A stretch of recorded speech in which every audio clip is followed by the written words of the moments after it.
And when we go to the third principle here, it's interdependence.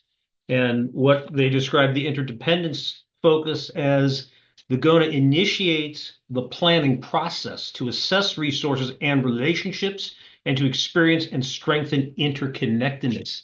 Let's talk about interconnectedness and how that applies to everyone, actually.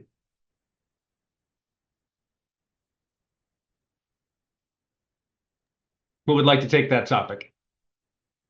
I think interdependence. I think Idella. Sorry That about that. no worries. Technology. Interdependence. So interdependence for me, we're kind of hitting that third bridge of our lives. So that's the um, adulthood.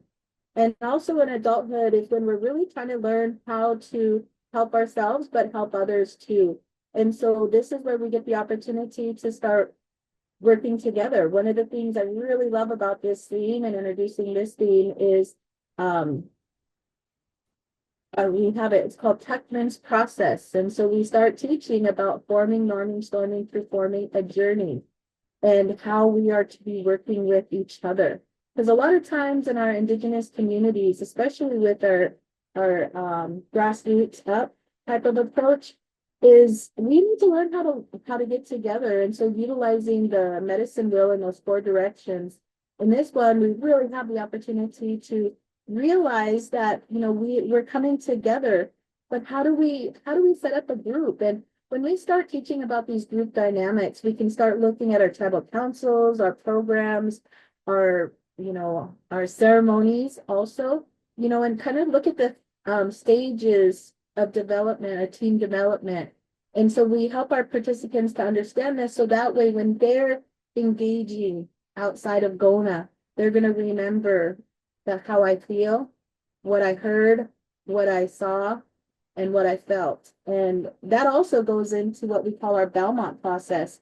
And that's one of the things that's really important is to teach our participants the processing. So in the Belmont process, who's one of the um, original writers for our GONA, Harold Belmont, who was Lummi Nation, he always taught us to stop and reflect and think about what we heard, what we saw, and what we felt. And we do that with our participants. We take time after each thing we learn.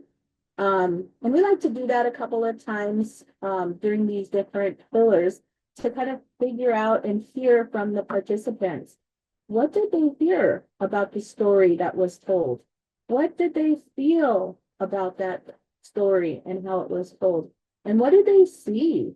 And it's really interesting. Sometimes you're going to hear people say, um, I felt like I got to see a whole bunch of people getting together and hugging and laughing.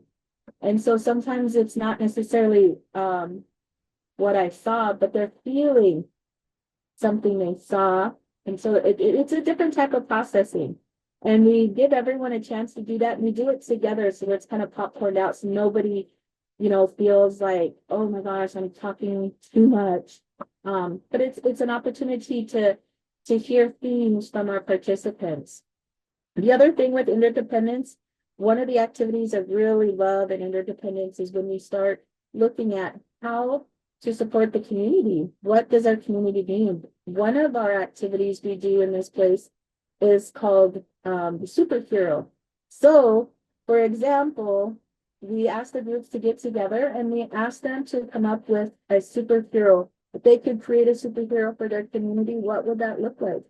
What would the backstory to that superhero be? And what would that superhero wear? And how would they be helping the community? And every time I've done this with all ages, the community one, the workplace GONA, the youth GONA, um, it's really exciting to see what the community wants to share. One of the GONAs that Regina and I did, we had a bunch of young people, really young people. They were under 10. And it was amazing to see these young people coming up with I think there was Mr. Um, I think he was a young man who could point with his fingers and zap a house to create it for houselessness. for people who are unhoused.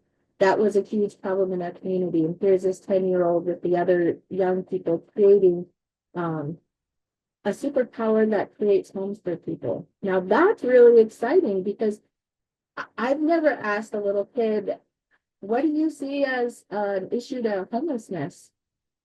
Wow. So when this gets presented, we're getting ideas all across the community, and that's why it's so important that youth to elderhood, everybody's invited to these GONAs. I hope that answered your question. Yeah, it does. And, we speak about youth, and Talina, you've been very active. We had now, just this past weekend, we had the second annual Winter Games at Cocopah, and this is now an annual activity, and it's driven by the Cocopah youth. Cocopah kids are the ones who put this together. And Talina, talk a little bit about that. We just had the second games this past Saturday. So, we do have a youth group through Native Connections. It consists of about maybe 8 to maybe 12 kids, boys and girls. This was their second year doing their winter games, and this is their first year we wanted to do a youth conference, which GONA was brought up.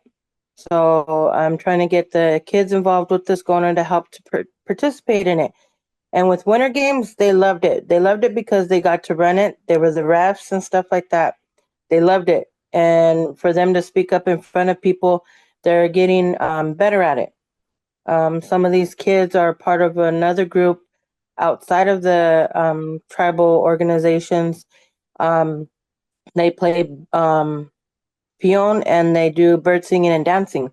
So they're getting out with that too. So they're getting that exposure. So along with this youth group, they'd be able to speak in front of people and not have other people them not being scared of it or some way about it. So that they like doing it. And that's what I like about these youth is that they love doing it. They want to be out there in the community.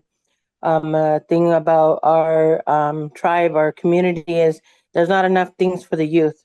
So these kids want to see a lot of things. And when you mentioned about issues in the community and stuff, these kids have brought up some of these issues that they see around the community, which was surprising to me because I know they see it, but didn't know that they realize that that's an issue. So these kids, they're wonderful. Honestly, they're wonderful. And they're the future.